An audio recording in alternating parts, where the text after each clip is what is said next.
আল্লাহ বলছেন ইন্নামাল খামরু ওয়াল মাইসিরু ওয়াল আনসাবু ওয়াল আজলাম রিজসুম মিন আমালিশ শাইতান ফাজতানিবুহু লাআল্লাকুম তুফলিহুন।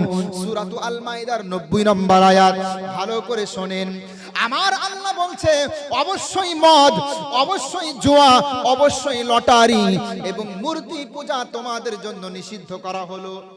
আমরা যারা মুসলমান, আমাদের জন্য মদ নিষিদ্ধ করা হয়েছে, লটারি নিষিদ্ধ করা হয়েছে, এরপরে জুয়া নিষিদ্ধ করা হয়েছে, মূর্তি পূজা আমাদের জন্য নিষিদ্ধ আমাদের ধর্মে, ঠিক না বে ঠিক? বুঝতে পেরেছেন তো? তাহলে মদ, জুয়া, লটারি এগুলো যে নিষিদ্ধ, এ কথা আমি কি বানিয়ে বললাম না আল্লাহর কথা বললাম বলেন তো? মুসলমানের বাচ্চা লটারি কাটে, এরকমটা দেখা যায় ভাই। আমাকে শত্রু মনে করবেন না, আমি জানি আমার এই বক্তব্যগুলো শোনার পরে অনেকের হয়তো খারাপ লাগবে, আমি জানি আমার এই বক্তব্যগুলো শোনার পরে অনেকের মনোপুত হবে না, কিন্তু কি করব বলুন? আমি তো মুসলমান, আমি তো কোরআনে বিশ্বাসী, আমি হাদিসে বিশ্বাসী, আমি কোরআনের চশমা চোখে লাগিয়ে দেখতে পাচ্ছি মদখোরদের ঠিকানা হবে জাহান্নাম।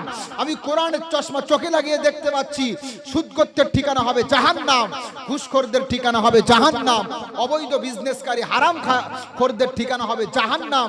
আমি দেখতে পাচ্ছি যারা লটারি কাটছে এরা হারাম কাজ করছে, এদের ঠিকানা হবে জাহান্নাম। কথাগুলো একটু বেশি কঠিন ভাবে বলে ফেললাম নাকি ভাই?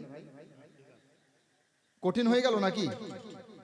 শয়তান এগুলোর মাধ্যমে আমাদের মধ্যে ফিতনা সৃষ্টি করতে চায়, আমাদের মধ্যে শত্রুতা সৃষ্টি করতে চায়। মহান আল্লাহ বলছেন ইন্নামা ইউরিদুশ শাইতানু আইয়ুকিআ বাইনাকুমুল আদাওয়াতা ওয়াল বাগদা ফিল খামরি ওয়াল মাইসির ওয়া ইয়াসুদ্দাকুম আন যিকরিল্লাহি ওয়া আনিস সালাহ।